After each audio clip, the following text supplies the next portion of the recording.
नमस्कार दोस्तों, स्वागत है आपका हमारे YouTube channel study with Ravi पर।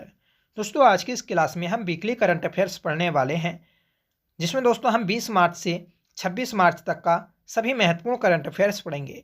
मेरे द्वारा दोस्तों सभी इंपॉर्टेंट और सिलेक्टेड क्वेश्चन शामिल किए गए हैं, जो आपके आने वाले एग्जाम्स में पूछे जा सकते हैं।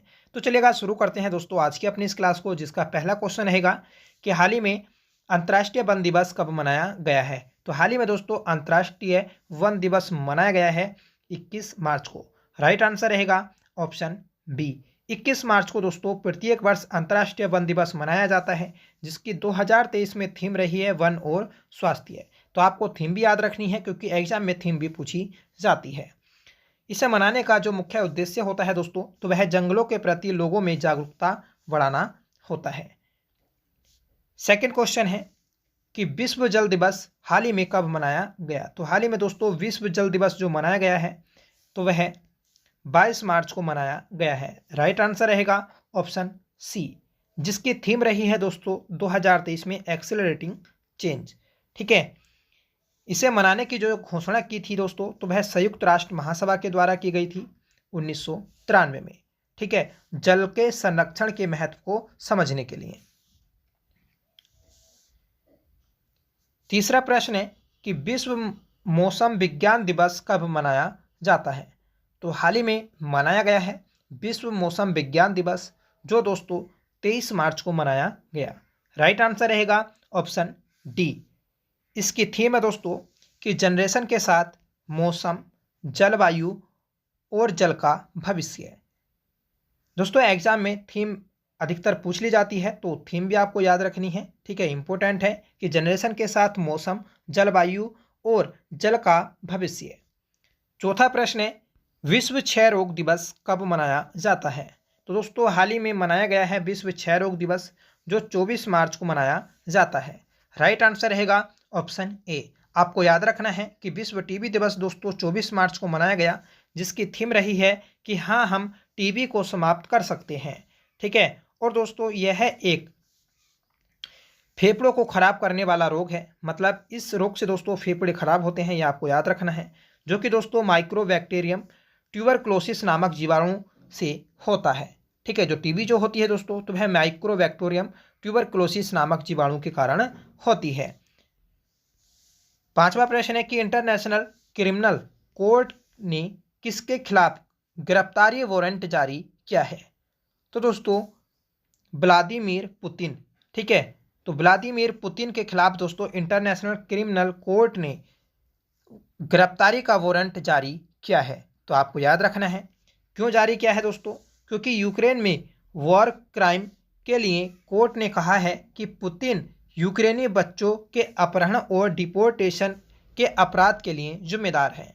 ठीक है, मतलब जो पुतिन है दोस्तों, तो ये बच्चों का अपहरण कराते हैं। ठीक है, और डिपोर्टेशन मतलब एक देश से दूसरे देश को भेजते हैं। ठीक है, जो यूक्रेन और रूस का युद्ध चल रहा है उसी से संबंधित है। छठा प्रश्न है, इंपॉर्टेंट क्वेश्चन है कि नेपाल के हाल ही में उपराष्ट्रपति कौन बने हैं। तो हाल ही में दोस्तों नेपाल के तीसरे उपराष्ट्रपति बने हैं राम सहाय प्रसाद यादव। ठीक है, तो राम सहाय प्रसाद यादव हाल ही में नेपाल के उपराष्ट्रपति बने हैं, जबकि कुछ दिनों पहले दोस्तों यहाँ के राष्ट्रपति बने हैं रामचंद्र पौडेल। ठीक है, तो ये भी आपको याद रखना है। सातवां प्रश्न है कि वर्ल्ड हैप्पीनेस इंडेक्स 2023 में भारत की रैंक क्या रही है। तो हाल ही में दोस्तों वर्ल्ड हैप्पीनेस इंडेक्स जारी की गई है, यह आपको याद रखना है 20 मार्च को। तो इसमें भारत की रैंक रही है दोस्तों 126वीं। राइट आंसर रहेगा ऑप्शन ए। ठीक है, इस रिपोर्ट को जो जारी करता है दोस्तों, इस इंडेक्स को, तो इसे दोस्तों यूनाइटेड नेशंस के सस्टेनेबल डेवलपमेंट सॉल्यूशन नेटवर्क के द्वारा जारी किया जाता है। ठीक है, और इस रैंक में दोस्तों पहले स्थान पर जो रहा है तो फिनलैंड रहा है, और यह दोस्तों छठी बार पहली रैंक पर रहा है। मतलब फिनलैंड ने दोस्तों छठी बार पहली रैंक हासिल की है वर्ल्ड हैप्पीनेस इंडेक्स में। मतलब फिनलैंड दोस्तों विश्व का सबसे खुशहाल देश बना है छठी बार। आठवां प्रश्न है कि स्वास्थ्य का अधिकार विधेयक पारित करने वाला पहला राज्य कौन बना है। तो स्वास्थ्य का अधिकार विधेयक पारित करने वाला भारत का पहला राज्य बन गया है दोस्तों राजस्थान। राइट आंसर रहेगा ऑप्शन सी।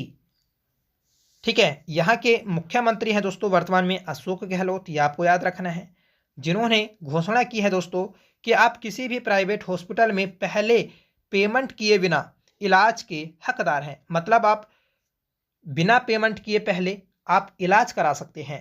ठीक है, अगर आपके पास पैसे नहीं हैं तो उसका पेमेंट दोस्तों सरकार करेगी, ये बोला है अशोक गहलोत ने। नवा प्रश्न है कि भारत और किस देश के मध्य अरब सागर में समुद्री युद्ध अभ्यास कोंकण हुआ है? महत्वपूर्ण प्रश्न है, यह हुआ है दोस्तों यूनाइटेड किंगडम। ठीक है, यूनाइटेड किंगडम और भारत के मध्य दोस्तों समुद्री युद्ध अभ्यास हुआ है कोंकण। ठीक है, इसका आयोजन किया गया है दोस्तों अरब सागर में।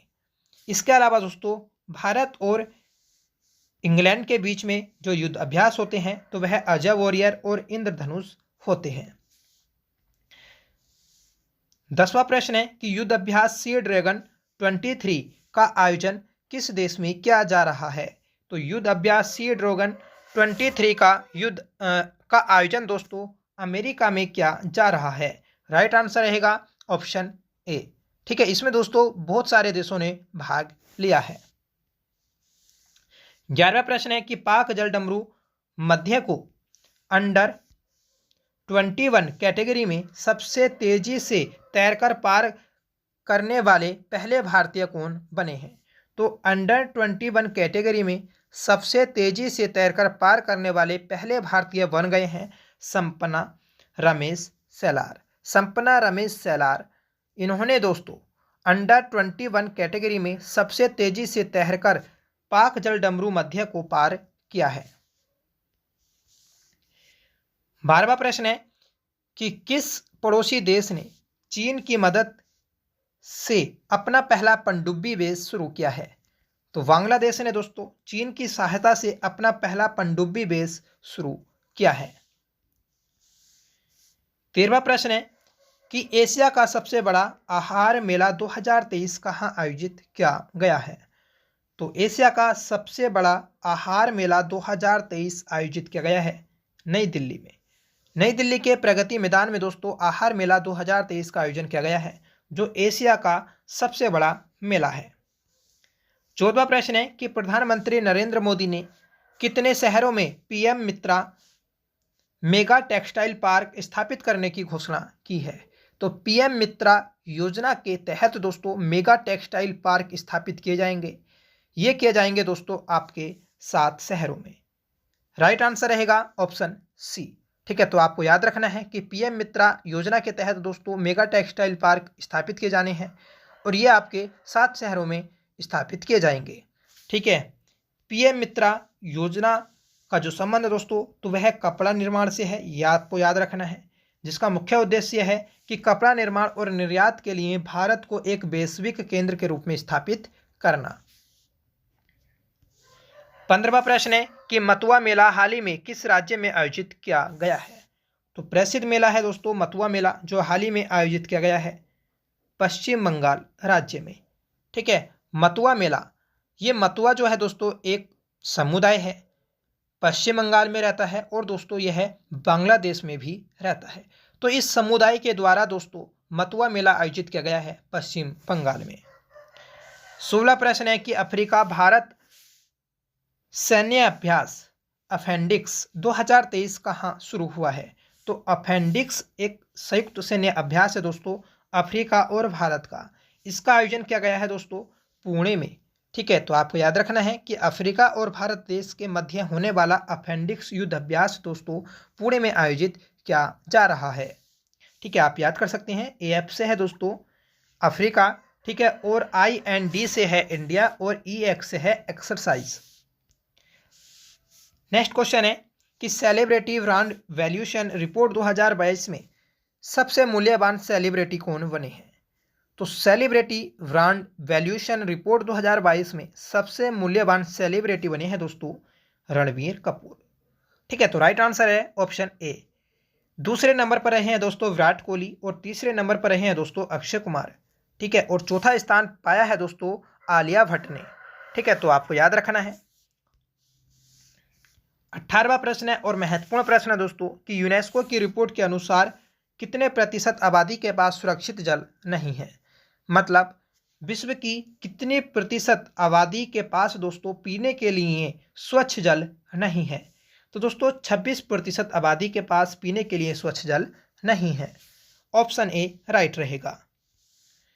19वां प्रश्न है कि हाल ही में राजस्थान में कितने नए जिलों का गठन किया गया है।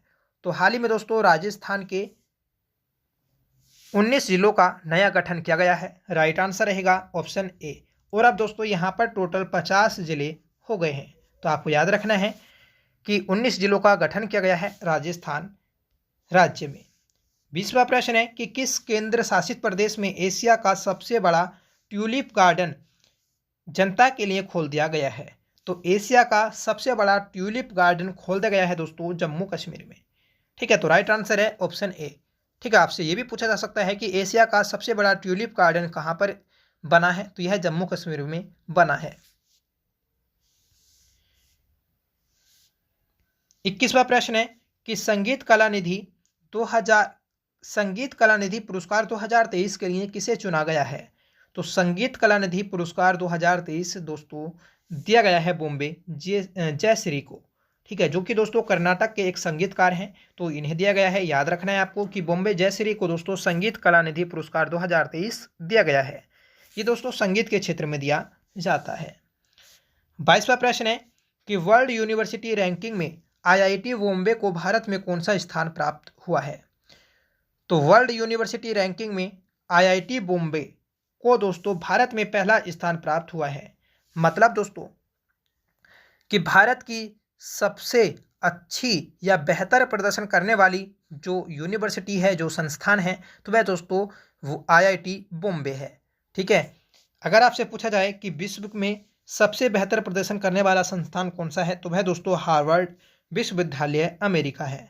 ठीक है, हाँ, और ये भी आपको याद रखना है कि जो IIT बॉम्बे है तो इसे दोस्तों विश्व में स्थान मिला है 47वां स्थान। ठीक है, अगला प्रश्न है 23वां। बताइएगा कि भारत ने किस देश के साथ पहली मैत्री पाइपलाइन का उद्घाटन किया है। तो भारत ने दोस्तों बांग्लादेश के साथ पहली मैत्री पाइपलाइन गैस का उद्घाटन किया है। मतलब दोस्तों जो पाइपलाइन है तो यह गैस की पाइपलाइन है। ठीक है, आपको याद रखना है। 24वां प्रश्न है कि सागर परिक्रमा का चौथा चरण कहाँ संपन्न हुआ है।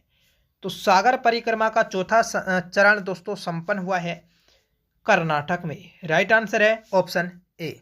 ठीक है, सागर परिक्रमा इसका संबंध दोस्तों विभिन्न मत्स्य परियोजनाओं से। नेक्स्ट क्वेश्चन है कि एशियाई बिलियर्ड्स चैंपियनशिप का खिताब किसने जीता है। तो हाल ही में दोस्तों एशियाई बिलियर्ड्स चैंपियनशिप का आयोजन किया गया जिसमें पंकज आडवाणी ने इसे जीता है। तो एशियाई बिलियर्ड्स चैंपियनशिप का खिताब पंकज आडवाणी ने जीता है और हराया है दोस्तों भारत के ही ब्रजेश दमानी को। 26वां प्रश्न है कि किस दिन अंतर्राष्ट्रीय खुशी दिवस मनाया जाता है। तो दोस्तों 20 मार्च को अंतर्राष्ट्रीय खुशी दिवस मनाया जाता है। नेक्स्ट क्वेश्चन है कि ISSF निशानेबाजी विश्व कप का आयोजन कहाँ किया जा रहा है। तो दोस्तों ISSF निशानेबाजी विश्व कप का आयोजन किया जा रहा है भोपाल में। राइट आंसर है ऑप्शन ए। 28वां प्रश्न है कि प्रधानमंत्री नरेंद्र मोदी ने IUT office and innovation centre का उद्घाटन कहाँ किया है। इसका उद्घाटन किया गया है दोस्तों नई दिल्ली में। आपको याद रखना है कि IUT मतलब इंटरनेशनल यूनियन ऑफ टेलीकम्युनिकेशन। ठीक है, तो इसका एक भारत में केंद्र बनाया गया है। कहाँ पर बनाया गया, तो यह दोस्तों नई दिल्ली में बनाया गया है। 29वां प्रश्न है कि हाल ही में किस हॉकी स्टेडियम का नाम रानी रामपाल के नाम पर रखा गया है। तो दोस्तों प्रसिद्ध हॉकी प्लेयर हैं रानी रामपाल, तो इनके नाम पर दोस्तों एक स्टेडियम का नाम रखा गया है। वह स्टेडियम है दोस्तों रायबरेली। ठीक है, तो रायबरेली स्टेडियम का नाम दोस्तों रानी रामपाल कर दिया गया है। ये थे दोस्तों हमारी इस क्लास के 29 इंपॉर्टेंट और सिलेक्टेड क्वेश्चन। आज का आपका होमवर्क रहेगा कि दक्षिण की गंगा किस नदी को कहा जाता है। कमेंट करके बताइएगा कि दक्षिण की गंगा किस नदी को कहा जाता है। ठीक है, ये भी दोस्तों इंपॉर्टेंट क्वेश्चन है क्योंकि काफ़ी एग्जाम में पूछा जाता है। फ्रेंड्स, आज की क्लास इंपॉर्टेंट क्लास थी क्योंकि दोस्तों सभी क्वेश्चन सिलेक्टेड और इम्पोर्टेंट क्वेश्चन हैं जो आपके एग्जाम में सीधे पूछे जा सकते हैं। फ्रेंड्स, कमेंट करके बताइएगा कि आज की क्लास आपको कैसी लगी। आई होप आपको पसंद आई होगी। अगर आपको पसंद आई हो तो प्लीज़ वीडियो को लाइक करिएगा, दोस्तों में शेयर करिएगा और इसी तरह की दोस्तों क्लास लेने के लिए आप हमारे चैनल को सब्सक्राइब कर सकते हैं। ठीक है, और जब चैनल को सब्सक्राइब करें तो प्लीज़ बेल आइकन को प्रेस ज़रूर कर लीजिएगा। तो मिलते हैं दोस्तों नेक्स्ट क्लास के साथ, तब तक के लिए bye. Thank you so much for watching. जय हिंद।